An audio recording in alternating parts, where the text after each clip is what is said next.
last time on Super. Just when it seemed like Vegeta had Moro on the ropes, the villain used his magic to create a distraction so he could literally eat 7-3. Within the android, he kept a backup of all of his powers. Now we're left with only a battle-worn Goku and a possibly injured Vegeta. Edge of defeat.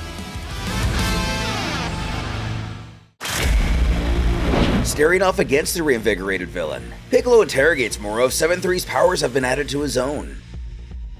That is indeed what they're faced with.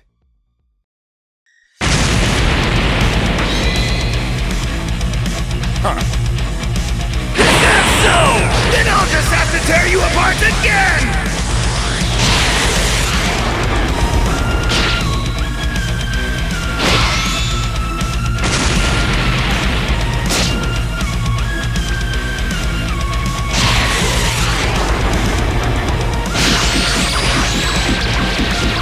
Your new technique requires you to inflict damage first.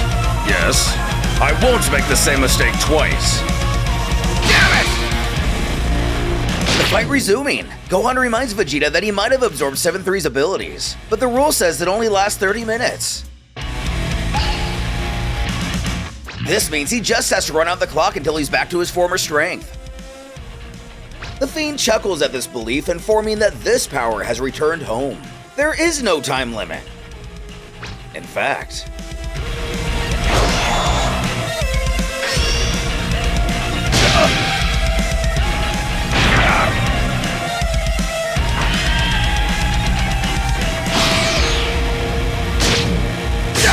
unhand me!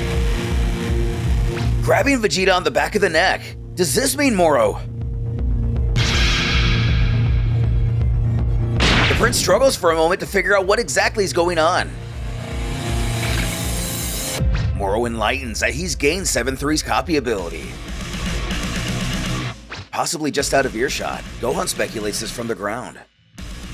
But this is a concept lost on Goku. He asks what this copy thing is they keep talking about. His son tells how 7-3 could copy a person's abilities by grabbing their neck. And he thinks that he just copied Vegeta's. However, as we saw before, Gohan and Piccolo were able to find the weakness in this ability by working together. Nobody knows Gohan's moves better than Piccolo, and nobody knows Piccolo's moves better than Gohan. Could the same be true for Goku and Vegeta?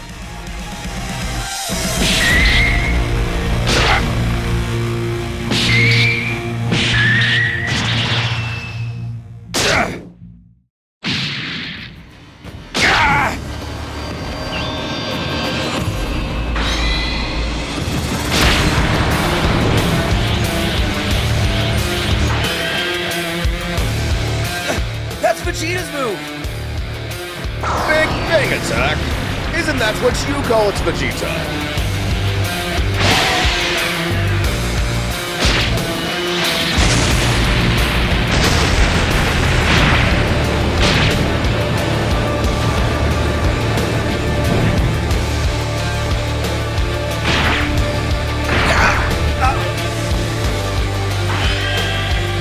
Using one of Vegeta's signature moves. Moro snarkily comments if that move was supposed to impress anyone. Such a grandiose name for such an ordinary ki blast. Piccolo points out the obvious and that this is worse than they realized. If he's got Vegeta's abilities, this means that he can now use Force Spirit Fission. The two of them always had the fusion dance, Patara earrings, and other means of combining as last resorts. Not sure what he's referring to by that last one, but those would be rendered useless now. Moro would literally be able to split the two of them the moment they merge. Though surely Vegeta's power has a time limit, unless Moro's magic and raw power enhances this limitation. Bulma and the others watching on the lookout. Everyone looks on in horror seeing Vegeta go down. Oolong worries that now there's no one left who can fight, ushering Dende to announce he can go and restore their energy. But him? A concerned Eska inquires. Bulma too. Isn't that way too risky? And it probably is. But as the Earth's god, he can't sit back and do nothing. Nobody knowing what to say. But in reality knowing this is pretty much their only option. Dende instructs Eska and Mr. Popo to take care of things here. Important note that he doesn't specifically say just while he's gone. Simply take care of things here. Warning him to be careful.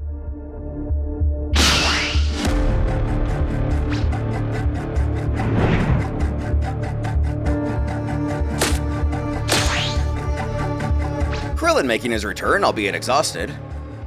He says to himself, "Not good. Everyone's key signatures keep getting smaller. If only I'd given Goku some senzu beans before we split." Just hoping he can make it this time, while too gassed to even fly at this point.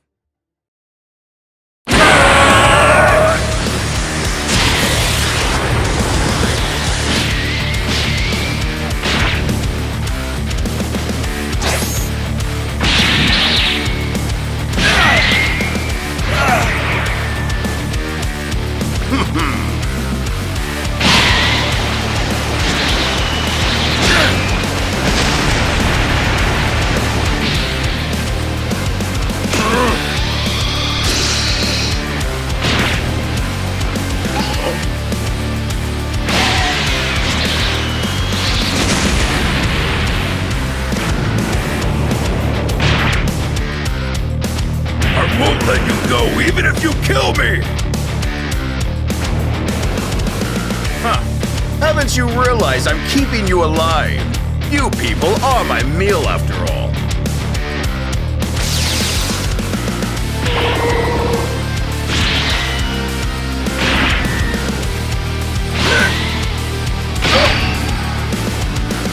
Nice! Unleash it now, Goku!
Piccolo's regeneration. Did I fail to mention that the abilities 7-3 copied are now mine forever, with no pesky time limits? Confirming our theory from before.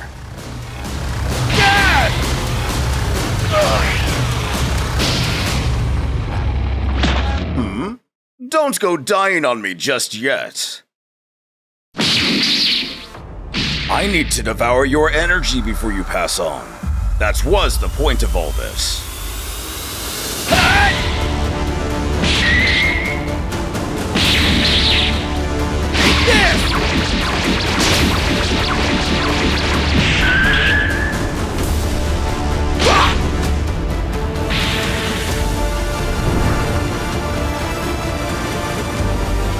Falling back to a Gohan from another era, Moro makes note that it seems Saiyans receive a power boost when enraged. But it's hardly enough to fill the chasm between them. Helpless and on the sidelines, Piccolo knows there's nothing he can do. Attacking is literally useless. Piccolo! When he hears a voice in his head, asking if that's Dende. He informs that if nothing else, he can at least restore everyone's energy. But listening in, Piccolo immediately realizes what's going on.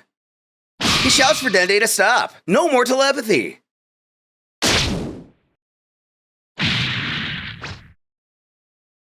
Moro only sees this as another ability he can steal while he's here, asking if that's another of his Namekian abilities. Damn it! He warns Dende to keep away. He was listening in. As Jaco tries to process what's happening, the fiend continues. Restoring energy, he said. The Namekian moving towards us has such an ability. While Piccolo curses the situation, Moro thinks such a being could hardly pose a threat, but...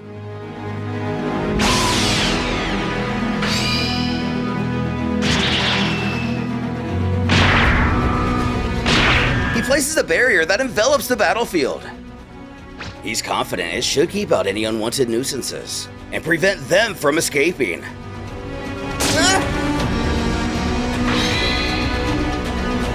And it appears right in time too. Dende arrives wondering what this is. And with their stealthier healer, at least when he has some senzu beans, he exudes. Oh, come on! What is it this time?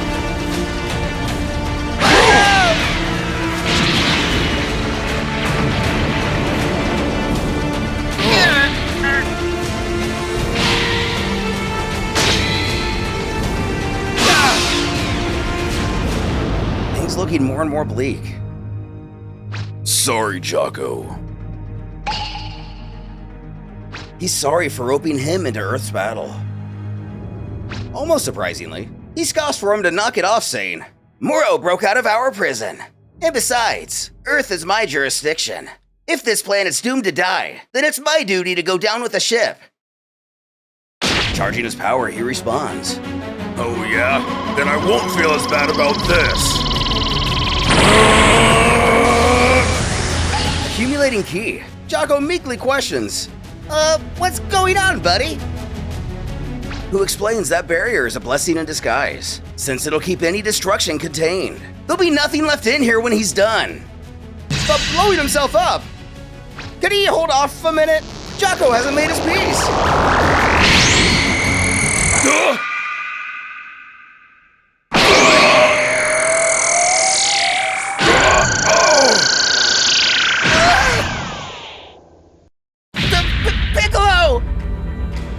No more nonsense from you, okay? Just lie there. Yeah. And now, you're the only one left. Galactic Patrol.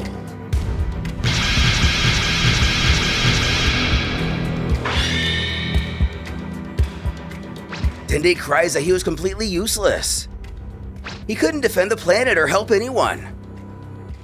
Some god of Earth he is.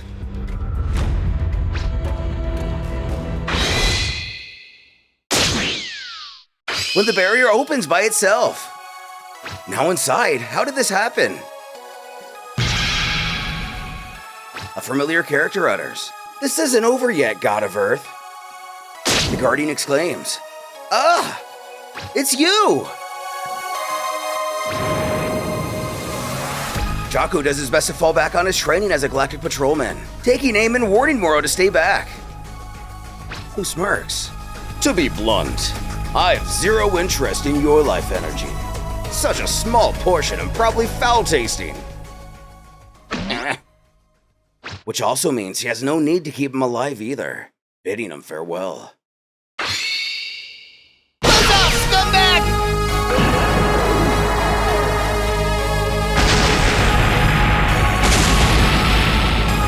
A little shocked to see his old pea shooter do this much damage. Jocko has to ask himself if he did that. You imbued that shot with your own energy.